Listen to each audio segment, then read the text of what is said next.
Okay, so again, because I was at UC Santa Cruz, in many ways, this feels like I'm coming home. And Rob Edwards was a wonderful mentor to me.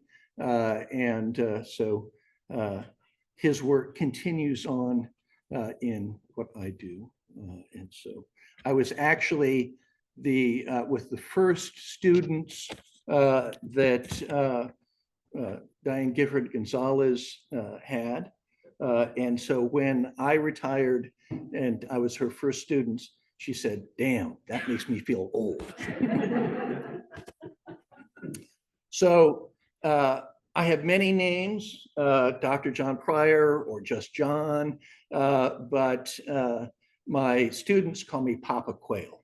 And so that's where the name comes from. And in fact, so now I'm saying Papa Quail Consulting. Actually, if you know your Quail fathers, they're not very good. It's like, trying to keep them. And so I often felt that my students were like baby quails and trying to keep them all together. And so,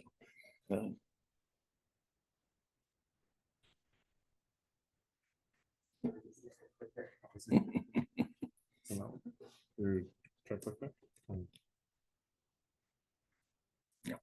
Oh, okay. Awkward.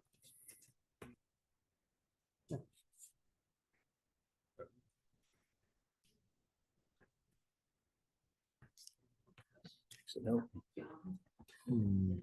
It's weird. No,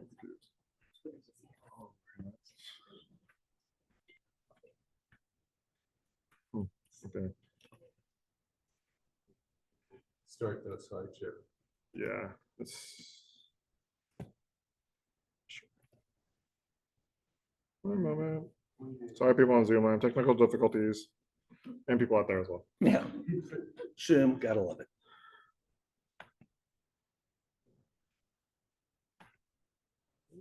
Okay, let's go. If you don't use it. Okay, there you go. Try the clicker now. Okay, there you go. Okay, actually, it wouldn't be a society talk without this kind of problem. I'm also the president of the Fresno County Archaeology Society, and the number of times we've done this on Zoom, and every time there's a problem. So we can basically divide this talk up into two parts. The first will be my talk on my dissertation, which I did 40 years ago. And then the second half is my work currently with the Pomo Baskets, and this is the Papa Quail Pomo Basket Project. So 40 years ago, I did my dissertation on Pomo Baskets. I got my Ph.D. from the State University of New York at Binghamton. And so my dissertation topic was style. Now, style is kind of the bread and butter of archaeology. We're always looking at the style of artifacts. And so my basic question was, why do cultures have similar or different styles? So what causes that similarity or difference? And so I chose to look at this topic in the rich ethnographic context of Pomo baskets. So we do it in sort of sterile archaeological context. I wanted to look at it within a Pomo ethnographic context. Now, the Pomo is actually a language family, and there were people that lived north in the North Coast Range, north of San Francisco, and today what is Sonoma, Lake, and Mendocino counties. I not only studied baskets from the Pomo, but also the baskets from the surrounding people, the Wapo, the Yuki, Lake Miwok, Hill Patwin, and River Patwin. I photographed over 1,200 baskets where I knew the location of the collection. So I knew what village it came from. If I had gone out to photograph every Pomo basket in collections, I would still be doing that. There are thousands and thousands and thousands. So these were specifically where I knew the village where they were collected. These basket collections were from the major museums, the Phoebe Hearst Museum at Berkeley, the Field Museum in Chicago, the Smithsonian, and the National Museum of American Indian, which was in New York City. Actually, it was now a collection which is at the American Indian Museum. So it's kind of a collection that's on the move.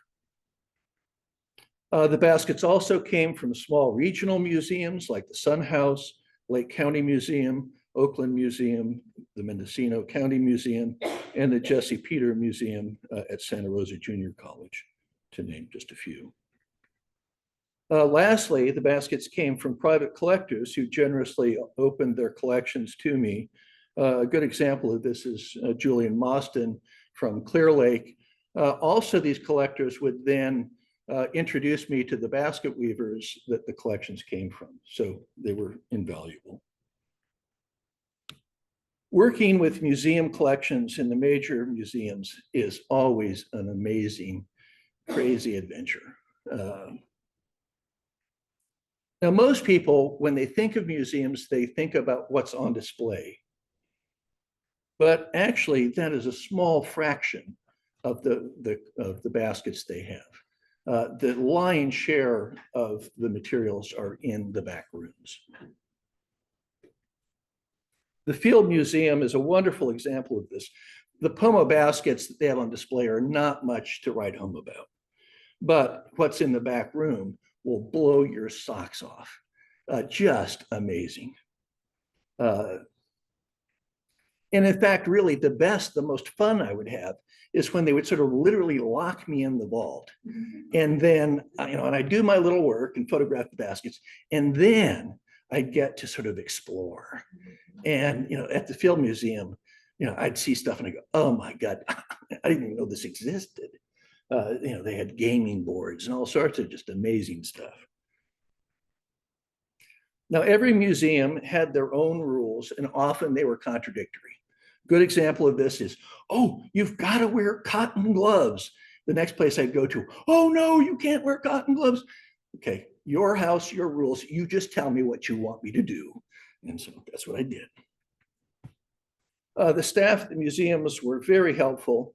At the Smithsonian, the poor woman that was in charge of me was very pregnant and had to wear a respirator because many of the baskets, some of the baskets, were covered in asbestos. And so here you can see this beautiful burden basket, which I could photograph through the plastic, but there was no way I could touch it because it had just a fine film of asbestos on it. And so, no, poor lady.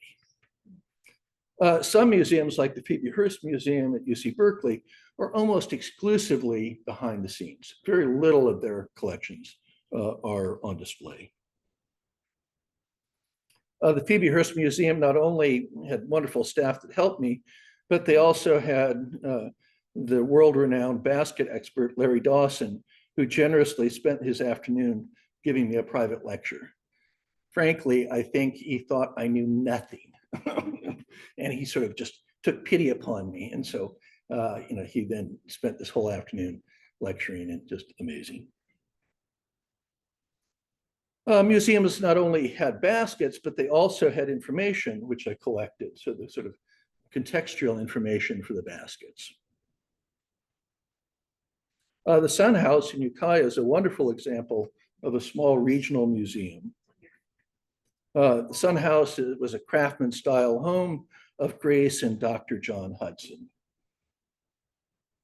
Grace Hudson was a painter who actually focused on Pomo and did this sort of, interesting portrayal of them. John Hudson was a doctor who gave up his practice to pursue his passion of basket collecting. I think this was much to the displeasure of his wife, Grace. I think she married this guy thinking, oh, I got a doctor. He's going to support my art. Well, she gave up the doctoring rather quickly. And then she ended up sort of having to support him. John Hudson spent so much money collecting baskets that he became desperate to sell the collection. And finally, in 1899, he sold the collection of 326 baskets to the Smithsonian Institution for $3,260, an average of $10 per basket. I suspect that that was a lot lower than he had been hoping for. By the time I visited the Sun House, it had a modest collection of Pomo baskets. As it turned out, these were Grace Hudson's baskets, which she used in her paintings. And so by looking at the paintings, I go, oh yeah, that basket. Each of these baskets had a number on them, but I had no idea what that referred to. And then on the last day, when I was about ready to leave, they showed me this catalog that had numbers on, and then descriptions of baskets. And I went, oh my God. And the code was cracked and I was able to document the collection. My work with the basket collections made me almost feel like I knew these long lost women, these wonderful weavers. The woman that is sort of in the center here, that is Annie Lake, and she has such a wonderful pixie smile. I wish I had gotten to know her, but I sort of got a sense of her personality. Once I had my collection of Pomo basket photos, I went to meet living weavers to get their insights. And so here is me and my rent-a-rack. Now, my rent-a-rack provided me the image that I was looking for. So I didn't want to have a Hertz, some fancy dancy car driving onto the res. And so I thought, I'm going to come in a rent-a-rack. Well, its bald tires and a lack of spare definitely was not very good. In fact, I did manage to get a flat and then look in the back and there's no tire here. I got to work with just some amazing women. Mabel McKay, Elsie Allen, Frances McDonald, Ramona McLeod, Joanne McLeod, Maggie Carpenter, Susie Billy, and Frances Jack. I often arrived at a rancheria and was greeted with, oh, if you'd only been here a year ago, you could have worked with old Mrs. So-and-so. Now she was a weaver. And I'd go, oh man, I should have known. But I look back and all those women I worked with are gone. All of them are gone. And so, when you do your field work, you have this gift to work with these wonderful women. And that's their gift to you. And so, I tell my students, spend time with your elders, because they're not here forever and you will learn so much. I don't care who you are, what your ethnic background, spend time with your elders. Often their first reaction when I showed them my photographs of baskets, they'd say, oh, that's nice, but show me the basket. And I really kind of focused on design elements, but I really fairly quickly realized that it was the interaction of design and weaving technology that really was important. So it wasn't just design, it was how it was constructed. So weavers could tell me quite a bit about the basket's origin and maker, but design element was only a small part of the equation. The intricacies of starting knots, weaving techniques were just as important. These were much less easy to transmit and were more personal. So you could look at a design and make that, but intricacies of the starting knot and other techniques, that was really part of sort of micro traditions that are passed from mother to daughter.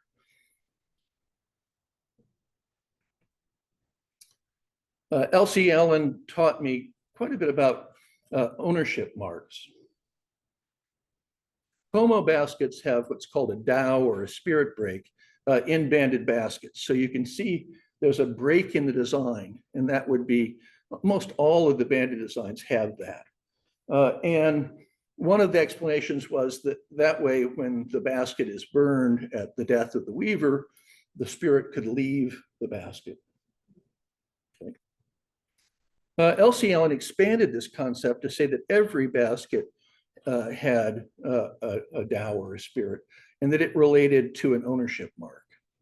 So the kind of dowel related to the weaver.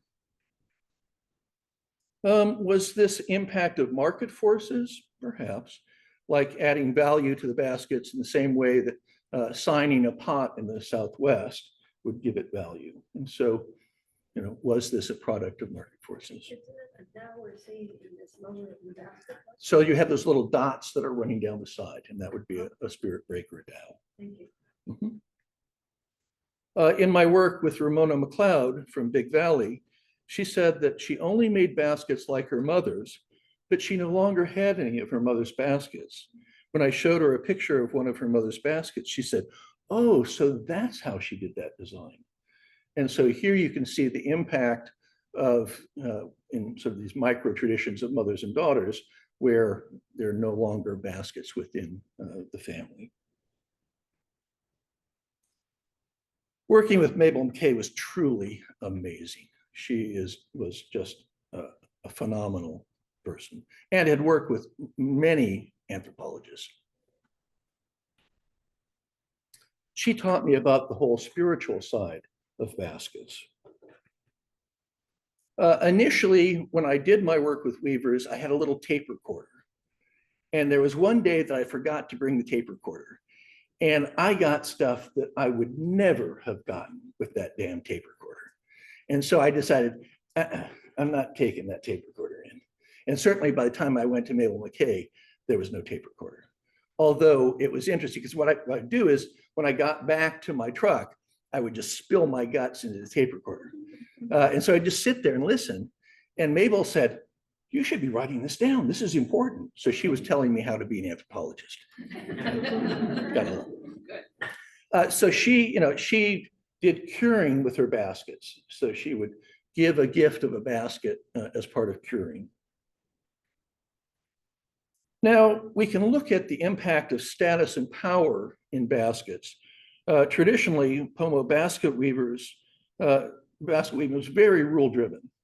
There were lots of do's and don'ts in terms of making baskets. And so often I was told, I would show baskets that had people on it, and the weavers would say, "No, that's not Pomo. We don't put people in our baskets." Well, I knew that came from a Pomo village, but I didn't ever say anything.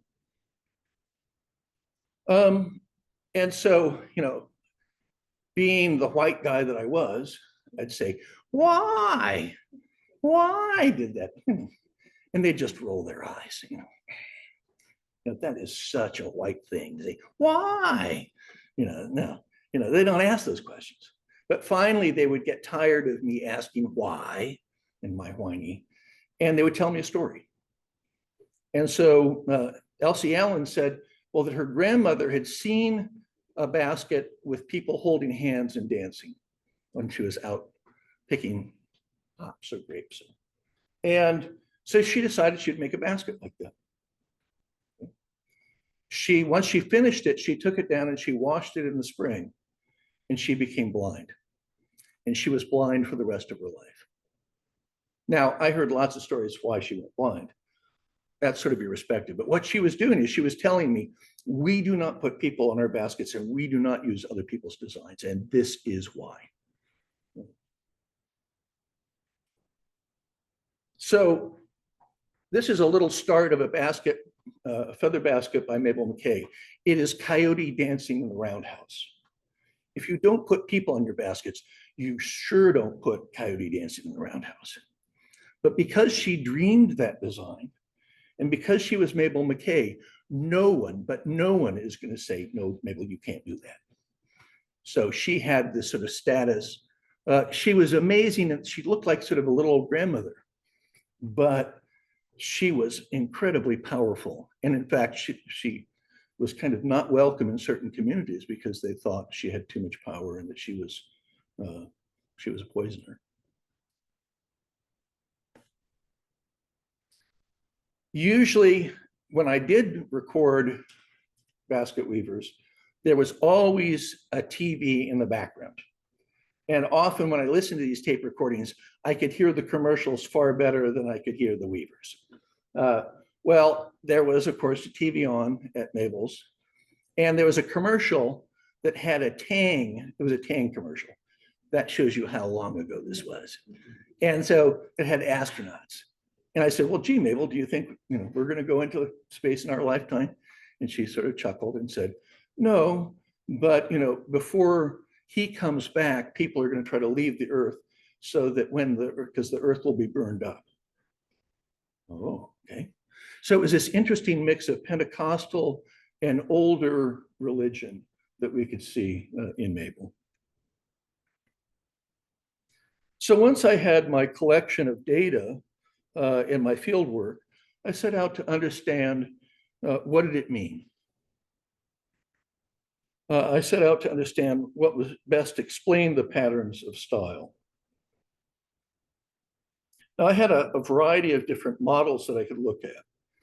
One was looking at linguistic similarity, because looking at even within the Pomo, the surrounding groups were a complex pattern of language reflecting the migrations in. And so, the question was, the farther, more distant the language, would that then be more different in style?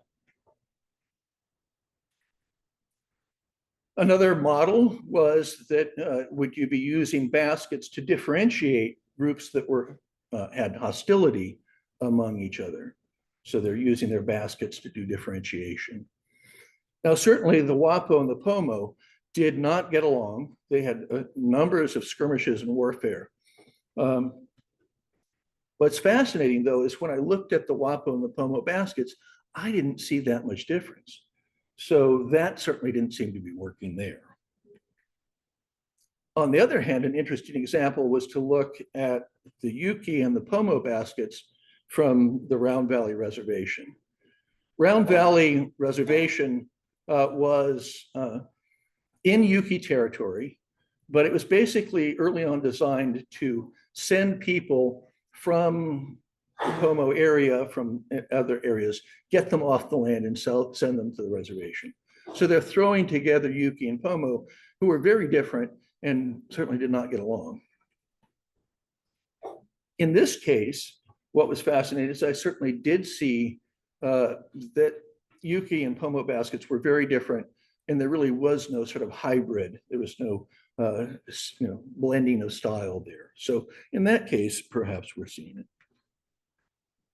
Lastly, because I knew what village they came from, I could look at distance. So the farther the weaving communities were from one another, the more dissimilar their style would be. Okay. I used a number of sort of high-powered statistical analyses. I used multi-dimensional scaling and regression analysis. The multi-dimensional scaling, I was able to see some interesting patterns in terms of language. Here you're seeing some plots that certainly show clusters. I looked specifically at mush boilers, which are what you would cook acorn in. And so here we can see that the weaving technique that was used in the mush boilers did seem to separate into language groups.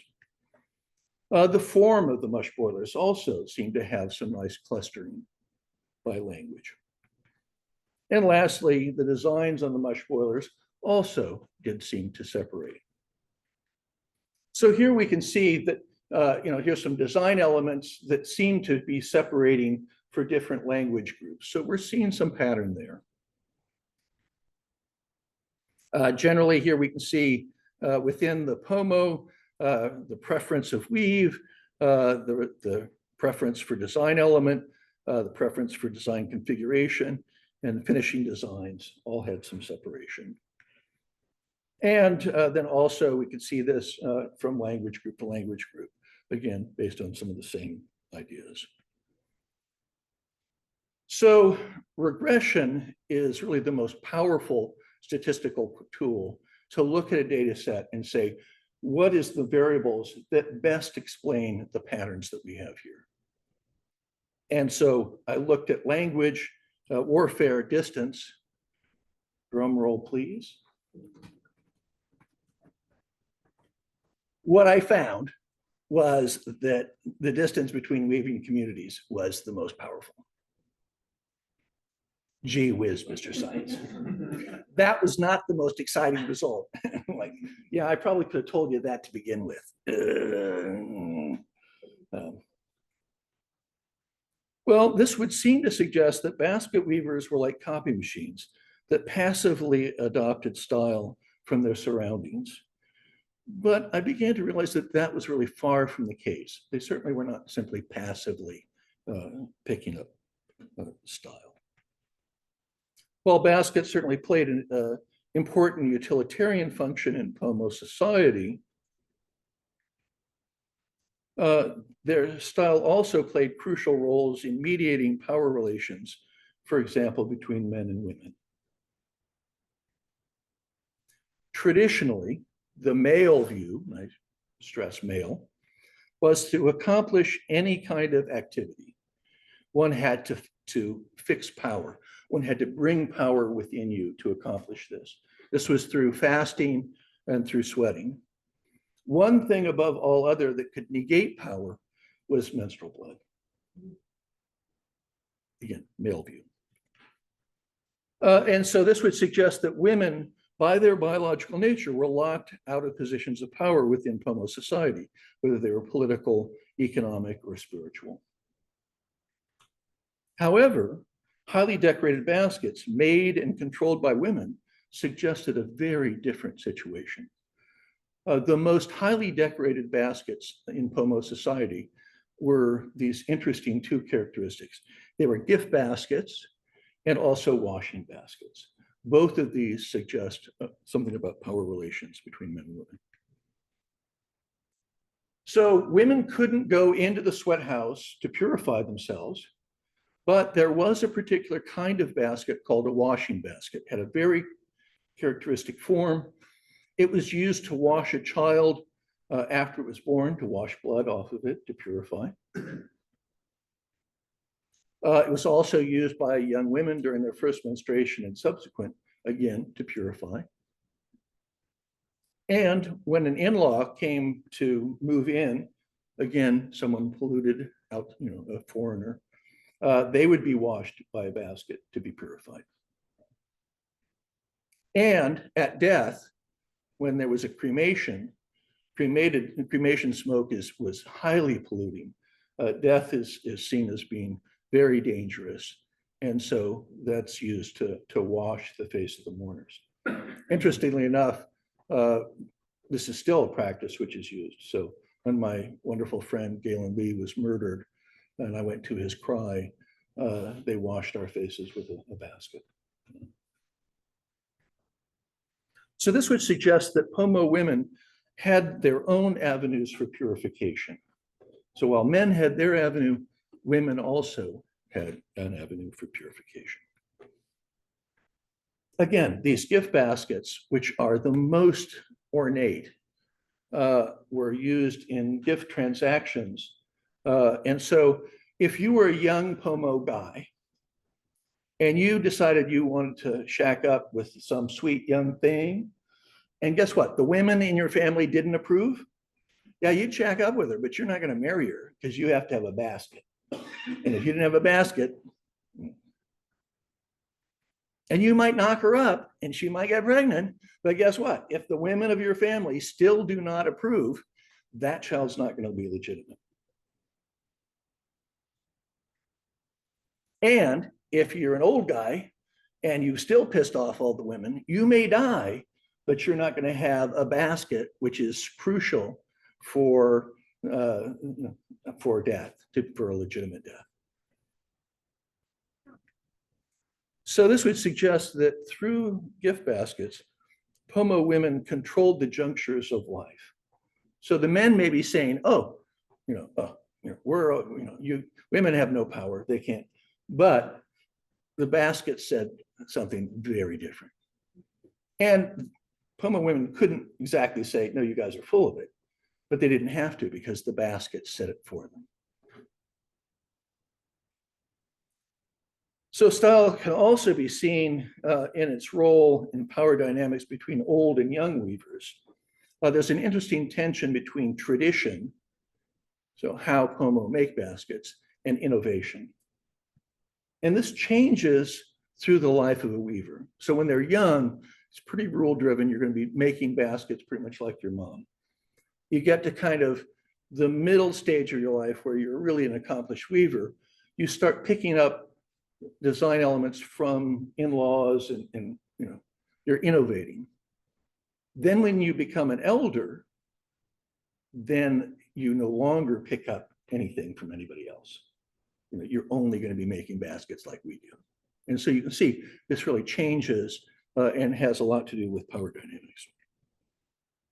Thus, you can see that style and Pomo baskets were far from passive. They weren't copy machines. So 40 years after doing my dissertation research and after retiring from Fresno State, I found myself returning to my Pomo baskets. Sadly, in the past, anthropologists all too often have been extractive by our nature. We do our research in communities, and that's often the last that community ever sees of us. We get our degrees and our jobs, and those communities get nothing.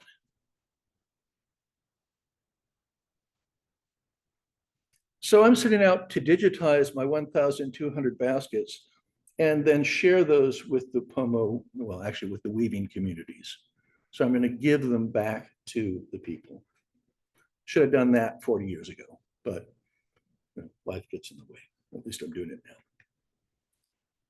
Well, I can't return the baskets, which I wish I could. At least I can give them access to the baskets and the data associated with them.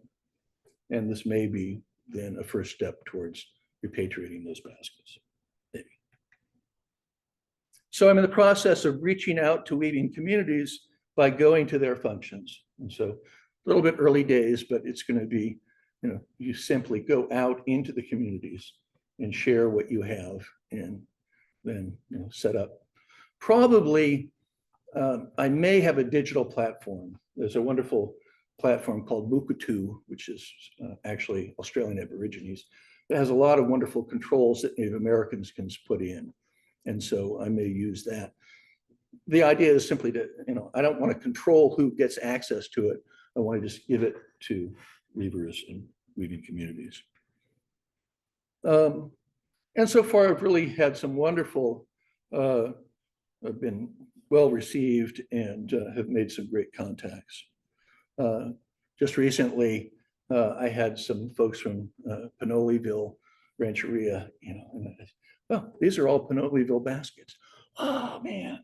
And then, one of them, that's my grandma's basket. Oh, this is too good. Okay, yeah, you're going to get a copy of that. And so, yeah. Additionally, what I'd love to do is to mentor tribal youth and young scholars to do research on this data so that can advance their academic careers. It's not my data. I don't have enough lifetime. I can also tell you that these baskets were collected back before the internet. For the younger students, yes, there is a time before that. And it also, this was before Ancestry. So trying to do genealogies, I had names of weavers, but I'd have to go through microfiche to try to look at, so now it's just so much easier. And so we can now really look at some of these issues of micro style within families much easier. And look at there's just so many wonderful research questions that we can look at. And so I'm hoping to, use this to, advance tribal scholars.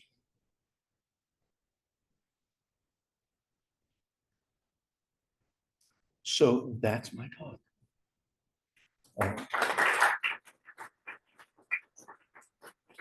I'll just end it by, just so amazing data set, but also just incredibly beautiful baskets. Again, think that these designs are woven into the basket, not painting on a pot. This is literally woven into the basket. And amazing in its three-dimensional quality where you look at design this way and then you turn it that way and the design transforms.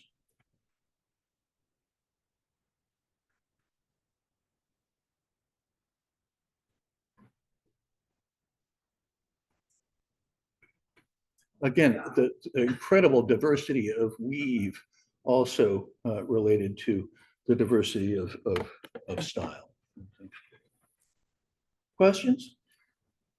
Yes. This picture here shows them all heaped together. Where would they be stored like that? These were actually, I think these were probably the Hudson collection. And so this was back in the day when this is, although I can tell you that in some cases, the baskets were not stored in the museums in ways that I particularly would have wanted. But, you know. I mean, you could really distort the shape of a basket permanently. Yeah.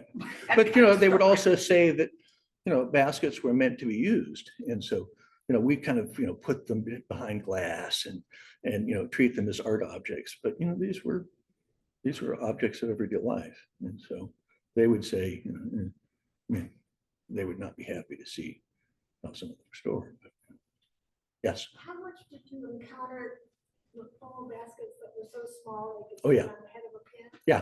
Did you ever find out any individuals who made those? Oh, yeah. Yeah. I mean, there's a lot of those. Certainly, Mary Benson was probably the most amazing. Again, I mean, a lot of these women are just, Mary Benson is a fascinating example because she was literally on salary by the Hudsons. They literally paid her to just make baskets. So again, some interesting power dynamics between whites and Indians as well. But yeah, no, to make those little baskets, you have to, it's the fineness of the material. So there were classes where Pomo would teach you how to make baskets and what to white those. And they would go, you know, they would spend the whole time just trimming the white root. They never wove a basket. I thought we were going to weave baskets. No, you're not worthy enough to do that yet. You got back to trim that white root. So it's the fineness of the weaving material where you could, yeah, make it. Yes. I was wondering, earlier on, you were talking about that one basket that had asbestos on it in the collection. What was that again? Oh, you were talking about asbestos on one. Oh, yeah. Was that added by someone at one point? Or was No, that was stored in a storage facility that had asbestos on the ceiling. Oh, And so, no, it wasn't added. okay. And again, that's, you know, that was some of the older, you know, was an older wing of the Smithsonian, which is an ancient, and so that they did that as insulation right before they knew better. Yes. Why did they do the tiny basket? Why did they, what was that? Why did they make the tiny basket? So why did they make the same basket? No, the tiny. Oh, the little tiny ones? Because I could. I mean, you know, if you could make that, you know, people would be just, oh my God. I mean, you know, it would be interesting to look to see when that comes in. You know, was that something that was always made, or was that again market forces? I mean, again, I think it basically would illustrate the skill of that weaver, and it would also, you know, the reaction within this community here of people, you know, you could do that. You know, it elevated their status in the white community. Yeah, function, not so much. Did they ever compete to see who could make the smallest basket? I don't think, you know, that's not sort of within, I mean, you know, did that happen in sort of a, you know, in an overt way? I think if you put on airs and I can make this small, that would not go over very well. Yeah, that's not, you know, but, you know, power dynamics and, you know, again, you know, Mabel McKay could, you know, do amazing things that nobody else could do. And so, yeah. I was curious, material-wise, the baskets that were in the collections at the museums and the ones that were being made when you were doing the study, were they the same materials? Same materials. You know, so they're using white root, which is sedge, black, which is bulrush, red bud. The choices, and then willow is, for Quail baskets. So, yeah, it's the preparation. In fact, really, it's, when I would tell my students, if you ever bought a basket, never haggle over the price of that basket. Because if you worked out your hourly wage, you ought to be getting 10 times what they're asking for. Because it's the going out and collecting, and there's a whole spiritual side of the collecting. And now it's getting access to areas that are all on private land. And a lot of people collect along highways and Caltrans sprays, and you're putting that stuff in your mouth. So, yeah, I mean, it's, they use the same. Now, there was a basket which was made with string that William Benson made. I heard about that basket way before I saw it. Oh my God, he used string, and so, and of course they're using beads, which would have been the feather designs, and there's some cases of yarn that sort of replaced feathers. So, but there's a real resistance to using modern materials. And it's, and again, it's the sort of, you have to be worthy in terms of, particularly with the Pomo, you have to be worthy in terms of processing that material. Yes. What was your method for determining the origin of certain baskets and which buildings it came from?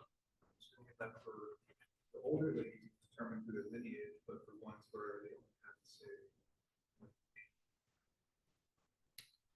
Yeah, I mean, so I was relying on the collectors to tell me what community they collected. Now, as it turns out, that's really incredibly reductionistic, because really what you're looking at is a production by a weaver who may have been born in one place. I mean, Mary Benson is a very good example. She was born in Ukiah, then married William Benson in Lake County and moved there. And so when she moves there, she picks up some of the weaving techniques, like having quail top knots, from her in-laws. Now her mother, who moved with her, she, I'm not doing that. I'm not gonna, I'm an elder. I don't pick up design. So they are complex products. So I think when I'm looking at simply, it was collected there, we can see when we look at where we have a name of a weaver, that, and that's where today, if we can look at what is the history of these individual weavers. So, yes. Well, would the match a local or a pack a local as far as the marriages? So they're buy local. So they're buy local. So basically, whatever the best deal. Now, they certainly, the women are calling the shots. So where you move in kind of depended on, and I think that's the thing about kinship, is there kinship rules, but then there's what people do. And so, so buy local, but you certainly can see that women have, a fair amount of say in that society. Although again, there's this tension between men.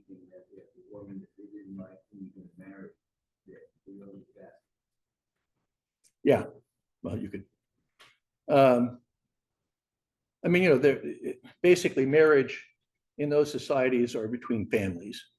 And so it's not like today where, gee, I think, I don't like this guy anymore. Well, no, sorry, you're stuck with him.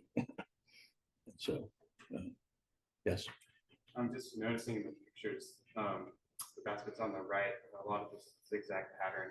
The ones on the left, I see a lot more kind of straight line pattern. Yeah. Patterns. Is that something that you might think would denote lineage, or is it kind of just artistic choice? There is a general pattern in terms of language families. So we see more of this in particular language families of Pomo. So not quite, but, and also it is influenced by the kind of twining and whether it's coiled or twined. So those will have a very big impact on the kind of design you can do, sort of. And so I think part of this was that they were putting all the ones with the zigzag designs in this picture. And so it may be a kind of a false, but those, you know, that this is a classic Pomo design. And all of them, of course, have names. My favorite one is grasshopper elbow or acorn head or acorn cap, which is a little cap and little triangle designs. Looking at these two slides with piled up collections, they're all Pomo? And what name do you give? I mean, there's several patterns that I can see resemble each other. You know, could you tell us the names of some of those patterns? So the ones that are kind of like, you know, sort of like the one that has those kind of rectangles that are stacked, I think that's grasshopper elbow. Then the little triangles tend to be obsidian chip. Moving away from my. And then there's little kind of you know, squares can be ant trail, or you know, they can be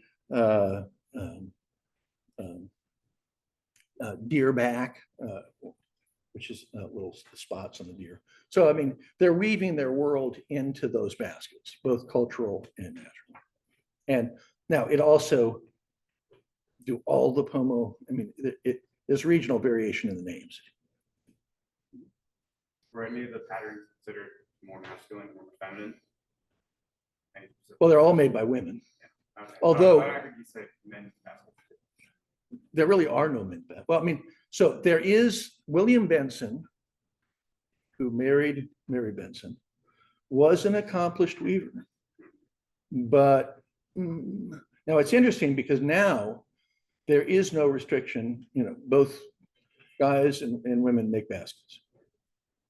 Now, part of that is that in the day, elders would carefully be doling out, you know, who learned to make baskets.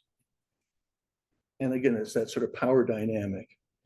Today, the elders are just desperate to keep weaving going. And so, you know, if your son wants to make a basket, great. Yeah. And so some of that has to do with these changing power dynamics. But no, not really. And again, they're all made by women. And so it's out of their creative. Now, certainly obsidian chips would be kind of a guy thing, but I don't think they would see it that way. It's just the weave.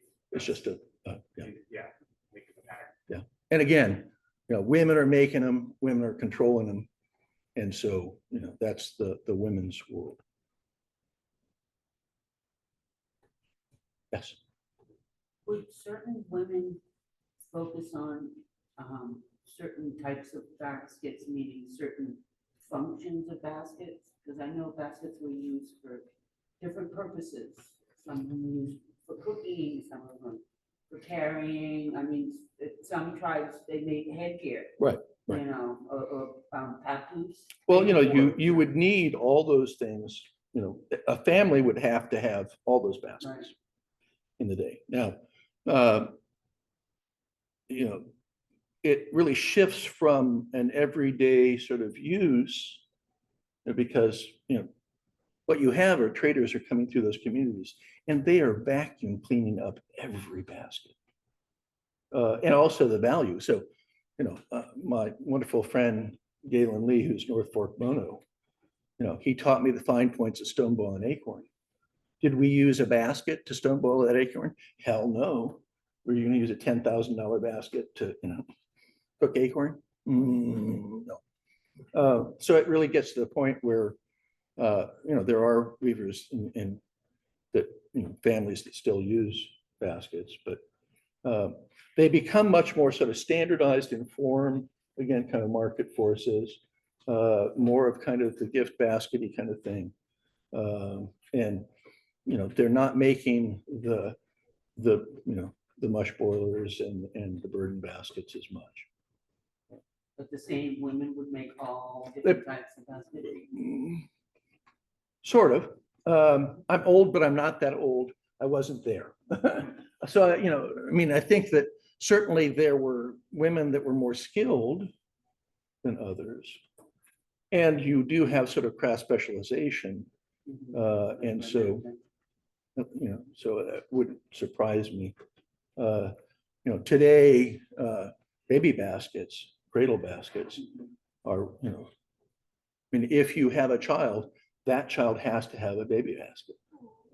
And if you have a bunch of grandchildren, they're pumping out more babies.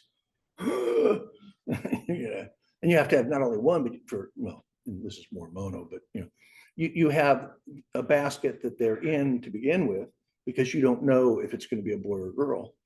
And then when it gets a name, then there's a specific basket that has a specific design for male and female. And so, so yeah, I mean, you know, the pressure's on. And you could buy that basket, and in some cases they do, but you know, grandma didn't make that basket.